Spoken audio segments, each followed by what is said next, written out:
भारतीय मीडिया साबिक सरकारी अहलकारों और सहाफियों ने हमले के पीछे लश्कर तैयबा और दीगर कलदम तंजीमों का हाथ करार दे दिया। भारत के लिए अब वो वक्त आन पहुंचा है कि जब वो पाकिस्तान में दाखिल होगा। तो फिर दिल्ली में किसी को पूछना चाहिए ना, माने हमारे एम्बेसी में भेजना चाहिए, फॉरेन ऑफिस के, भाई देखो हमारा डेट ये हो रहा है और कोई गड़बड़ वड़बड़ मत करो। हमारा दुश्मन क्या करना चाहता है। उसके बाद मोदी जी बैठे हैं, मोदी जी कभी बता के थोड़ी थप्पड़ मारते हैं, तो वो करेंगे मोदी जी। जैसे बालाकोट की स्ट्राइक हुई थी, इस दफा उससे ज्यादा बड़ा जो है मुझे यकीन है कि जवाब दिया जाएगा पाकिस्तान को। India might do a strike, surgical strike type, या India might invade for a war। हाथ में अगर अथॉरिटी होती, दोस्तों महादेव की सौगंध में इनके नाक से ना लकीरें खिंचवा देता। इस वक्त हमारी कोशिश यही है कि जिस तरह भी हो सके G20 एक दफा इसका सेशन गुजर जाए। उसके बाद मोदी जी बैठे हैं, मोदी जी कभी बता के थोड़ी थप्पड़ मारते हैं। पाकिस्तान दुनिया को यह बताना चाहता है कि आप G20 समिट हो रहा है JNK में, आप वहां पे मत आइए, ये जगह सेफ नहीं है, यहाँ पे आतंकवादी गतिविधियां होती हैं। अब वो पाकिस्तान के इलाकों पर कब्जा करना चाहते हैं और जो जंगी तैयारियां ये पिछले साल 1.5 साल से कर रहे हैं। अगर प्रॉब्लम रावलपिंडी में है ना, तो हम उसको JNK में क्यों सॉल्व कर रहे हैं। मरी में जो इनका हेडक्वार्टर है, वहां पे जो है हम अटैक कर सकते हैं। पाकिस्तान आर्मी के जो मजाक बनाया जा रहा है सोशल मीडिया पे, जो बेइज्जत किया जा रहा है हमारे अफसरों और जवानों को। पाकिस्तान ऑक्यूपाइड कश्मीर में जो कैंप्स हैं और उससे आगे जो मरी आपने बताया, इसमें से इन कैंप से टेररिस्ट को हटाया जा रहा है। शक पाकिस्तान को यह है कि इंडिया अटैक कर सकता है, इंडिया रिटेलिएशन कर सकता है, तो वहां से उन टेररिस्ट को खाली कराया जा रहा है, उन एरियाज को खाली कराया जा रहा है जहां पे टेररिस्ट हैं। तो पीछे से इंडिया हम पे अटैक कर देगा। ये जो अटैक हुआ है ना, इसके रिपरकशंस होंगे, नेवर फॉरगेट। दोस्तों, पाकिस्तान द्वारा पोषित आतंकियों ने जम्मू कश्मीर के पुंछ में आतंकी हमला किया है, जिसमें हमारे 5 वीर गति को प्राप्त हुए हैं। खैर दोस्तों, अब हमारे इंडियन गवर्नमेंट को स्ट्रांगफुली जवाब देना होगा। ऐसे भी मोदी जी पाकिस्तानियों को बताकर कभी थप्पड़ नहीं मारते। दोस्तों, भारत के जवाबी कार्रवाई से पाकिस्तानी आतंकियों इतना खौफ हो गए हैं कि POK के अपने सभी कैंप खाली कर दिए हैं। चलिए दोस्तों, वीडियो देखते हैं। पहले ही पाकिस्तान बिल्कुल चिड़ा हुआ था कि जम्मू कश्मीर में कैसे, श्रीनगर में कैसे हो सकता है G20 की मीटिंग। उसके लिए बहुत दिन से चीख भी रहा था, चाइना भी चीख रहा था, लेकिन कुछ हुआ नहीं। सारे के सब ने बोला। ईटानगर के लिए भी चाइना परेशान था, यानी कि अरुणाचल प्रदेश की कैपिटल ईटानगर के लिए परेशान था। सारे के सारे वहां पे गए, बाकी सारे कंट्रीज, चाइना नहीं गया। अब की बात श्रीनगर से भी प्रॉब्लम थी इस पाकिस्तान को, और पाकिस्तान के अब्बू चाइना को भी प्रॉब्लम थी वहां पे। अब तो होगा ही होगा समिट, कोई प्रॉब्लम नहीं है।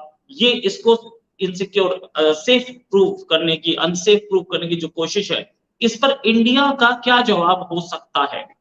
तो ये बड़ा एक डेलिकेट मसला है, इसको बहुत ही नाप तोल के देखना पड़ेगा। इस वक्त हमारी कोशिश यही है कि जिस तरह भी हो सके G20 एक दफा इसका सेशन गुजर जाए। उसके बाद मोदी जी बैठे हैं, मोदी जी कभी बता के थोड़ी थप्पड़ मारते हैं, तो वो करेंगे मोदी जी। जैसे बालाकोट की स्ट्राइक हुई थी, इस दफा उससे ज्यादा बड़ा जो है मुझे यकीन है कि जवाब दिया जाएगा पाकिस्तान को।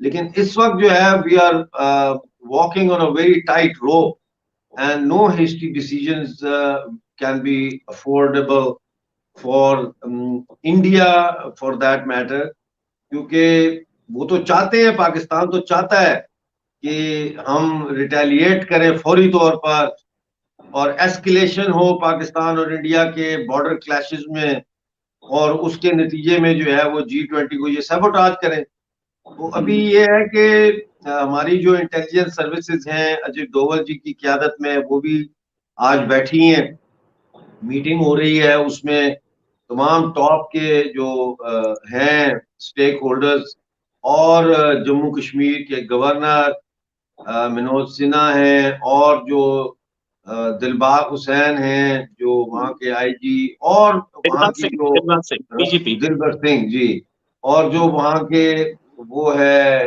राष्ट्रीय राइफल्स के जो कमांडर हैं, ये सब आज इजलास में बैठे हुए हैं। और उसमें ये देखेंगे कि क्या किया जाए। देखें रोहित भाई, ये होना नहीं चाहिए था। This is the 4th attack in Rajouri in a very short span of time. तो मैं यही कहूंगा कि इसका एक फौरी तौर पर जो भारतीय सरकार जो ले सकती है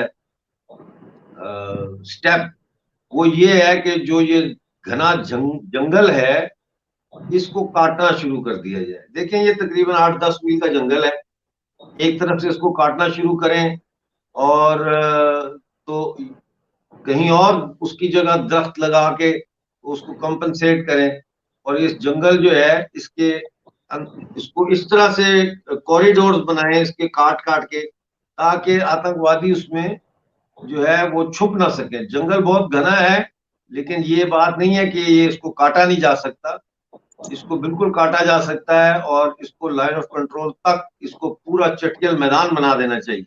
जी राइट। अच्छा, ये भूल गया क्या पाकिस्तान कि पिछली बार यही काम किया था तो बालाकोट स्ट्राइक हुई थी, और बालाकोट स्ट्राइक समझने में उनको काफी टाइम लगा था, और मतलब ये हालत हो गई थी कि टांगे कांप गई थी, पसीने आ गए थे आर्मी चीफ के। कहीं ऐसा दोबारा भी हो सकता है क्या? ये भूल गए या इनकी मेमोरी शॉर्ट है? क्या है प्रॉब्लम, क्या है? बालाकोट स्ट्राइक बहुत अच्छी थी, कामयाब थी, लेकिन मैं ये कहूंगा with all due respect to the Indian security services and Modi ji and Amit Shah ji, कि it was not a comprehensive operation. देखिए, ये एक स्ट्राइक से काम नहीं बनता। इस वक्त जैश ए मोहम्मद के दफातर जो है वो रावला कोट में, पुंछ में ओपन खुले में रिक्रूटमेंट्स कर रहे हैं वो, ठीक है ना। और जाहिर है कि अगर मुझे ये बात यहाँ पता है तो इसका मतलब ये है कि भारतीय इंटेलिजेंस को भी इसका पता है। तो ये एक कॉम्प्रिहेंसिव जो है स्ट्राइक होनी चाहिए। अब सबको पता है कहाँ कहाँ पे इनके लॉन्चिंग पैड हैं, और मैं तो समझता हूं कि G20 के बाद एक जो है वो स्ट्राइक होनी चाहिए जो मरी में पाकिस्तान का कमांडिंग ऑफिसर का जो जहां बैठते हैं वो, यानी मरी में जहां पे पूरी इनकी ब्रिगेड मौजूद है, एक तो उस ब्रिगेड हेडक्वार्टर के ऊपर स्ट्राइक होनी चाहिए, क्योंकि ये मरी से कोऑर्डिनेट होता है, रावलपिंडी से और मरी से। अगर आप GHQ पे फौरी तौर पर अटैक कर दें या कोई मिसाइल फेंक दें वहां, तो वो इस वक्त जो है वो जरूरत से ज्यादा रिएक्ट करने वाली बात होगी। लेकिन मरी में जो इनका हेडक्वार्टर है वहां पे जो है हम अटैक कर सकते हैं, और जो मरी है वो पुंछ से या मंधार से या उड़ी से तकरीबन मेरा ख्याल है मुश्किल से 20 मिनट का फासला है, और वो स्ट्राइक हो सकती है, और वो स्ट्राइक होनी चाहिए as a final warning that then they will know that the next strike is coming straight over GHQ.